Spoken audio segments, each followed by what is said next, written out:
অনেক মহিলা চুল বিক্রি করে, এটা জায়েজ আছে কিনা? দুলাভাইকে ভাইয়া বলে ডাকা যাবে কিনা? মহিলারা হায়েজ অবস্থায় আজানের জবাব ও আজানের দোয়া পড়লে কি গুনাহ হবে? অজু করতে গিয়ে অন্যের অজুর পানি শরীরে পড়লে কি কোনো রকম সমস্যা আছে? জিন কি মানুষকে স্বপ্নে দেখাতে পারে?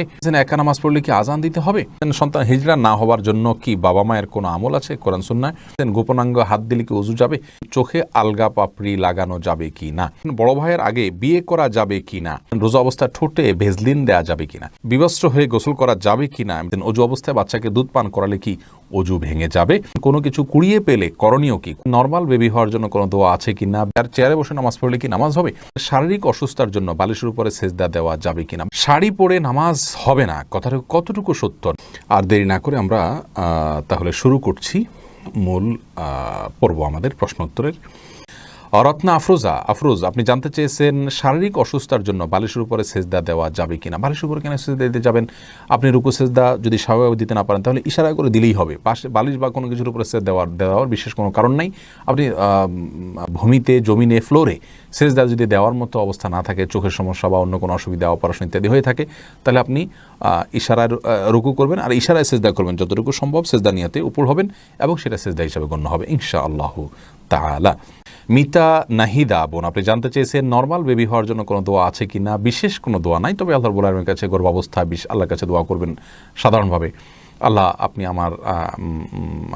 আমার এই বিষয়টিকে আপনি সহজ করে দিন, গর্ভ খালাস হওয়াটাকে আল্লাহ তাআলা আপনি আসান করে দিন, বড় কোনো পরীক্ষা ফেলবেন না। সাধারণভাবে আল্লাহর কাছে আপনি দোয়া করতে থাকবেন, সাদাকা করতে থাকবেন, দুরুদ পড়তে থাকবেন, ইস্তিগফার করতে থাকবেন, দোয়া ইউনুস পড়ে দোয়া করতে থাকবেন ইনশাআল্লাহ। ফয়সাল হোসেন জানতে চেয়েছেন কোনো কিছু কুড়িয়ে পেলে করণীয় কি? কুড়িয়ে পেলে যদি খুব হালকা পাতলা ছোটোখাটো কোনো 5-10 টাকা হয়, এমন জিনিস যেটা কেউ খুঁজে বেড়াবে না, তাহলে সেটা তিনি চাইলে নিজে ভোগ করতে পারেন, যদি গরিব হন আল্লাহ কাউকে দানও করে দিতে পারেন, নিজেও খেতে পারেন, অসুবিধা নেই। আর যদি অনেক বেশি মূল্যবান কিছু হয় তাহলে সেটা অবশ্যই মালিককে খুঁজে তারপরে বের করে ফেরত দেওয়ার উদ্যোগ নিতে হবে। সেটা যদি করা না যায় তাহলে সেক্ষেত্রে তিনি চেষ্টা করবেন যাতে কোনো গরিব বা অভাবী মানুষকে দেওয়ার। আর তিনি নিজে যদি গরিব অভাবী হন, জাকাত খাওয়ার হকদার হন, অভাবী মানুষ হন, তাহলে সেক্ষেত্রে নিজেও তিনি ভোগ করতে পারবেন। নবিতা এই আইডি থেকে আপনি জানতে চেয়েছেন শাড়ি পরে নামাজ হবে না, কথাটা কতটুকু সত্য? না ভাই, শাড়ি পরলে নামাজ হবে না এ কথা সঠিক নয়। নামাজের সাথে কোন পোশাক পরে আপনি সালাত আদায় করছেন তার সম্পর্ক নয়, আপনি সালাত আদায় করার সময় সতর ঢাকছেন কিনা এটা হলো মূল বিষয়। একসময় আমরা ছোটোবেলায় দেখতাম যে মা চাচিরা সাদা কাপড় পরে সালাত আদায় করতেন এবং এটাকে নামাজের কাপড় বলে মানুষ আলাদা নাম দিত। সে সমস্ত কাপড় সুতির থাকতো, অনেক পাতলা থাকতো, হাতের গোছাইতে দেখা যেত। এরকম যদি হয় তাহলে সেক্ষেত্রে সেটা নিয়ে নামাজের প্রশ্ন তোলা যেতে পারে। আর শুধু শাড়ি পরলে গলা, কাঁধ ইত্যাদি এই যে জায়গাগুলো ঢাকা উচিত নামাজের মধ্যে, সেগুলো ঢাকা যায় না, হাতের গোছা ইত্যাদি দেখা যায়। তো এই কারণে শুধু শাড়ি পরে নামাজ পড়লে নামাজ হওয়াটা কঠিন। যদি কেউ সিপটিপিন দিয়ে আটকিয়ে তার যা কোনো অঙ্গ প্রত্যঙ্গ দেখা যাবে না, সতর ঢাকার যে মুখমণ্ডল এবং 2 হাতের কবজি ছাড়া পুরো শরীর যে ঢাকতে হয় সেটা যদি তিনি ঢাকতে পারেন, মাথার চুল দেখা যাবে না, কপাল এর চুলের অংশ দেখা যাবে না কোনো কিছু, এটা যদি তিনি নিশ্চিত করতে পারেন, কান ইত্যাদি দেখা যাবে না, তাহলে সেক্ষেত্রে অবশ্যই তার জন্য জায়েজ হবে। কিন্তু এটা কঠিন, এই জন্য শাড়ি পরলে তার উপর দিয়ে আরেকটা বড় ওড়না দিয়ে ঢেকে তারপর সালাত আদায় করাই হলো নিরাপদ। নাদিয়া নওশিন জানতে চেয়েছেন অজু অবস্থায় বাচ্চাকে দুধ পান করালে কি অজু ভেঙে যাবে? দুধ পান করালে অজু ভাঙবে না বোন। এরপরে আমাতুল্লাহ সাগরিকা ইয়াসমিন আপনি আইডি থেকে জানতে চেয়েছেন রোজা অবস্থায় ঠোঁটে ভেজলিন দেওয়া যাবে কিনা? যদি ঠোঁট ফেটে আপনার জন্য কষ্টের কারণ হয় তাহলে দিতে পারেন, তবে খুব বেশি দিবেন না যে থুতুর সাথে এটা পেটে যায়। হালকা শুধুমাত্র প্রলেপ দিতে পারেন যদি ঠোঁট ফেটে যায় বা কষ্ট হয় সেক্ষেত্রে। আর যেহেতু এটা পেটে যেতে পারে এই আশঙ্কা আছে, সেজন্য একান্ত প্রয়োজন না হলে না দেয়াই উচিত এবং উত্তম। বিবস্ত্র হয়ে গোসল করা যাবে কি না এমনি বিলাল মোল্লা জানতে চেয়েছেন। না ভাই, বিবস্ত্র হয়ে গোসল করা উচিত না। একজন মুসলিমের জন্য বিবস্ত্র হয়ে গোসল করা এটা নির্লজ্জতা। আর কেউ দেখুক আর না দেখুক, আল্লাহ রাব্বুল আলামিন তাকে দেখছেন। জাস্ট এই বিষয়টিকে মাথায় রেখে অন্তত তার বিবস্ত্র হয়ে গোসল করা থেকে বেঁচে থাকা উচিত। এরপরে মোহাম্মদ আপনি জানতে চাচ্ছেন বড় ভাইয়ের আগে বিয়ে করা যাবে কি না? জি বড় ভাই মোহাম্মদ, অবশ্যই বিয়ে করা যাবে। আমাদের সমাজে অনেকে মনে করেন যে বড় ভাইয়ের আগে, বড় বোনের আগে ছোট বোনকে বিয়ে দেওয়া যাবে না, বড় ভাইয়ের আগে ছোট ভাই বিয়ে করতে পারবে না। এগুলো সবগুলো আমাদের মন গড়া কথাবার্তা। ইসলামী শরীয়তের কোনো ভ্যালু নেই। যার যখন বিয়ের সামর্থ্য হবে তিনি তখন বিয়ে করতে পারবেন না। মরমি মুসরাত আপনি জানতে চেয়েছেন চোখে আলগা পাপড়ি লাগানো যাবে কি না? চোখে পৃথক আলাদা করে পাপড়ি লাগানো উচিত নয়, একান্ত বাধ্য না হলে। অসুস্থতার কারণে ওটা পড়ে গেছে, কোনো কারণে খারাপ দেখা যাচ্ছে বা দেখতে পাচ্ছেন না, এ সমস্ত কারণে ভিন্ন কথা। অতিরিক্ত পাপড়ি লাগানো এটা আল্লাহ সৃষ্টিতে পরিবর্তন করা এবং এক ধরনের প্রতারণা। সব মিলিয়ে এই বিষয়টি জায়েজ না, যদি সেটা সৌন্দর্য, শুধুমাত্র সৌন্দর্য বৃদ্ধির জন্য আপনি করে থাকেন। রাকিব হাসান জানিয়েছেন গোপনাঙ্গ হাত দিলে কি উজু যাবে?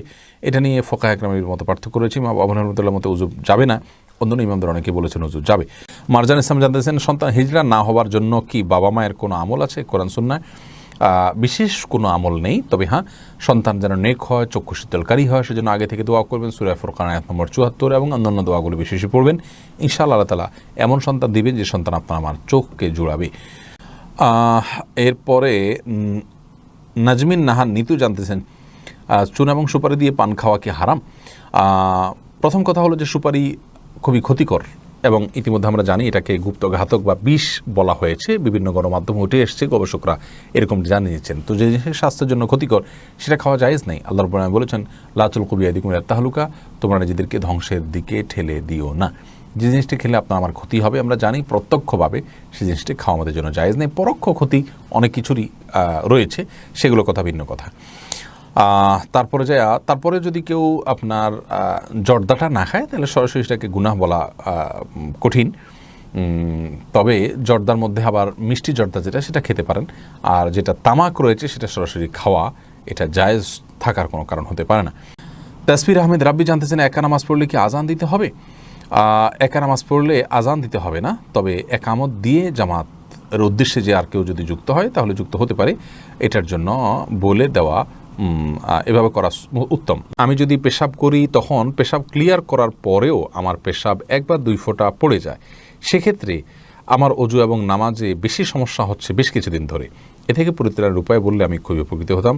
সিদ্দিকুল্লাহ আপনি জানতে চেয়েছেন আমি যদি পেশাব করি তখন পেশাব ক্লিয়ার করার পরেও আমার পেশাব ১ বা ২ ফোঁটা পড়ে যায়, সেক্ষেত্রে আমার অজু এবং নামাজে বেশি সমস্যা হচ্ছে বেশ কিছুদিন ধরে, এ থেকে পরিত্রাণের উপায় বললে আমি খুবই উপকৃত হতাম। পেশাব ক্লিয়ার হওয়ার পর ১-২ ফোঁটা পড়লে আপনাকে অপেক্ষা করতে হবে যতক্ষণ না পেশাবের ধারা বন্ধ হয়ে যায়, তারপরে আপনি অজু করতে যাবেন। এটা হলো আপনার জন্য করণীয়। আর যদি এটা বন্ধ না হয়, কন্টিনিউয়াসলি চলতেই থাকে, তাহলে প্রত্যেক ওয়াক্তে আপনাকে আলাদা করে উজু করতে হবে। মিফতাহুল জান্নাত কৃপা অন্ধকারে নামাজ পড়া যাবে কি নিষেধ? অন্ধকারে নামাজ পড়া নিষেধ নয়, তবে এত বেশি অন্ধকার যদি হয় যে সিজদার রুকুর জায়গা দেখা না যায় তাহলে মাকরুহ বলেছেন অনেক উলামা ইকরাম, তবে হারাম হবে না এবং নামাজ হয়ে যাবে। ফারজানা ইসলাম জানতে চেয়েছেন জিন কি মানুষকে স্বপ্নে দেখাতে পারে? না, জিন মানুষকে স্বপ্ন দেখাতে পারে না, তবে হ্যাঁ, জিন মানুষের মধ্যে প্রভাব বিস্তার করতে পারে এবং দুষ্ট জিন বা শয়তান যারা, তারা স্বপ্নে মানুষকে আপনার বিভিন্ন বিষয় দিয়ে ভয় দেখাতে পারে। এর মানে এই না যে মানুষের সমস্ত স্বপ্ন তারা কন্ট্রোল করে। হ্যাঁ, কোনো কোনো ক্ষেত্রে মানুষের মধ্যে তারা প্রভাব বিস্তার করতে পারে এবং যার ফলে মানুষ কিন্তু স্বপ্নে ভয় পায়। এগুলো শয়তানের তরফ থেকে হয় অনেক সময় এবং হাদিসে এই ধরনের বর্ণনা রয়েছে। সাইফুর রহমান সাহেব জানতে চাচ্ছেন অজু করতে গিয়ে অন্যের অজুর পানি শরীরে পড়লে কি কোনো রকম সমস্যা আছে? না, কোনো অসুবিধা নেই, অজুর পানি নাপাক নয়। মিফতাহুল জান্নাত কৃপা আপনি জানতে চাচ্ছেন দুলাভাইকে ভাইয়া বলে ডাকা যাবে কিনা? বলা যাবে, কোনো অসুবিধা নেই, কিন্তু অতিরিক্ত মধুরতা ডাকের ভিতরে থাকা ফিতনার কারণ যেন না হয় সে বিষয়টি মাথায় রাখতে হবে। আউয়াল আপন জানতে চেয়েছেন অনেক মহিলা চুল বিক্রি করে, এটা জায়েজ আছে কিনা? না ভাই, কোনো অবস্থাতে শরীরের কোনো অঙ্গ প্রত্যঙ্গ বিক্রি করা জায়েজ নাই, কোনো প্রয়োজনে সেটা দান করতে পারেন। বিপ্লবী কলমে আইডি থেকে জানতে চেয়েছেন মহিলারা হায়েজ অবস্থায় আজানের জবাব ও আজানের দোয়া পড়লে কি গুনাহ হবে? উত্তর হলো না, অবশ্যই গুনাহ হবে না, বরং হায়েজ অবস্থায় এটা করা যাবে।